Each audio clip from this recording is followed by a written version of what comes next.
I want these men to become warriors, but to love humanity. Absolutely.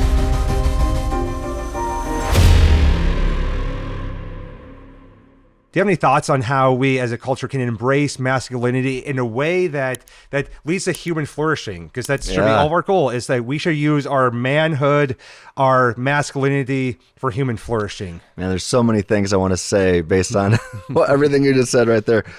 First of all, as a former MMA fighter and MMA coach, I've been around men who make me feel very small. I fought at 170 pounds normally, and working out with some heavyweights, some heavyweight champs, and I actually also coached briefly Kamaru Usman, who is one of the best fighters in the history of the UFC.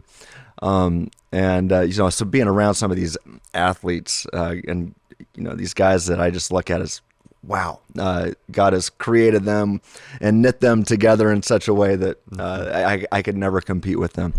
But what I love about all these guys, and one thing that I really did when I was coaching, was I coached them to love each other.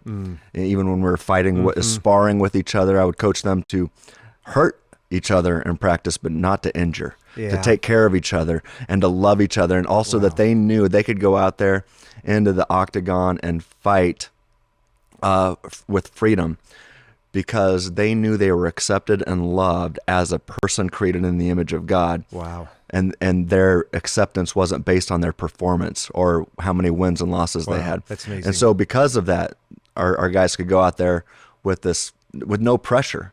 And my son growing up, I would tell him this too, as a wrestler. I would tell him, hey, I don't love you based on how many wins or losses you have. I said, you can lose every match in practice and every match you ever have. And, on the mat in competition, I love you perfectly. As much as a little boy, he's been wrestling since he was 4. I think it was probably around 5 or 6 years old. I got down in his face and I said, God has allowed me to love you with as much love that a father could possibly love his son. And I said, so you have the freedom to just wrestle and have fun. Wow. And he did really well through his career. But I train, I want guys, I want these men to become warriors, but to love humanity. Absolutely.